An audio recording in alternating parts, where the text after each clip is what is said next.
Bonsoir, voici l'analyse technique du 12 mars en clôture. Alors ce soir une nouvelle fois on a un pendu là, un deuxième pendu. Alors l'ombre est pas assez grande pour confirmer un pendu, mais ça ressemblerait à quelque chose comme un pendu. On remarquera également que nous butons sur un sommet en pince sur ce niveau, donc c'est au niveau des corps ici, hein, on a du mal à le passer. Et donc on vient toucher encore une nouvelle fois la médiane de la fourchette d'Andrews que vous avez ici. Voilà, donc on n'arrive pas à la dépasser pour l'instant.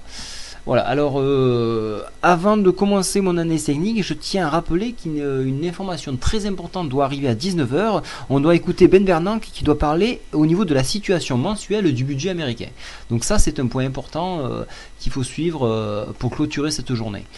Alors que va-t-il se passer? Donc ici on a donc un pendu. Un pendu c'est un mouvement de retournement dans un mouvement haussier. C'est ce qui se passe actuellement. Donc on pourrait revenir chercher la MM7 sur 3453 points et pourquoi pas la MM20 hein, qui se trouve à 3400, allez, 3450. Voilà, donc attention, on est en train de recroiser hein, et là cette fois donc ça serait une longue sur une courte, ce qui serait un petit peu bizarre. Donc on se méfiera sur ce niveau là.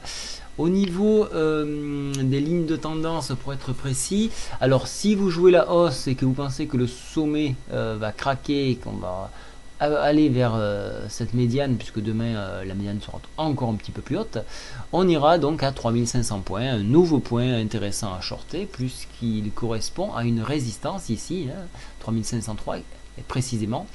Et par extension, on ira chercher le super trend baissier sur 3529. Donc j'attends le CAC sur ce point là pour continuer de travailler ma ligne à la baisse. Donc aujourd'hui on a fait deux scalps, un à la baisse, un à la hausse qui se sont validés, et donc on va continuer de travailler cette ligne de façon à accompagner la hausse qui pourrait se poursuivre.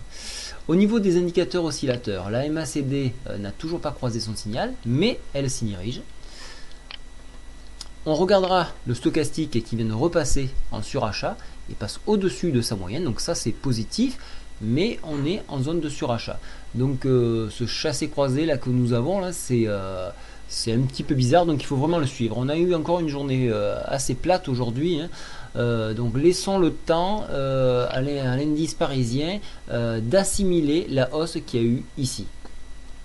RSI, rien tiré, on est à 59, donc on a du potentiel à la hausse. Le ROC donc est positif. Le directional mouvement indique toujours un mouvement de hausse, même si l'histogramme est un petit peu plus bas. Donc voilà, donc il n'y a rien qui se dégage, un mouvement positif, mais rien tiré en particulier. Donc pour moi demain au niveau des figures ici, je pense qu'on aura un retournement baissier, donc on ira chercher MM7 à 3452 points, 3450, hein, voilà, on va chercher là. Par extension, on ira chercher donc les 4437, le support ici. Voilà le programme pour demain. Écoutez, je vous souhaite une très bonne soirée.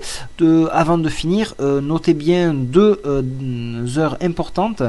À 12h30, on attendra donc Draghi qui parlera, donc ça c'est important, hein, le président de la BCE.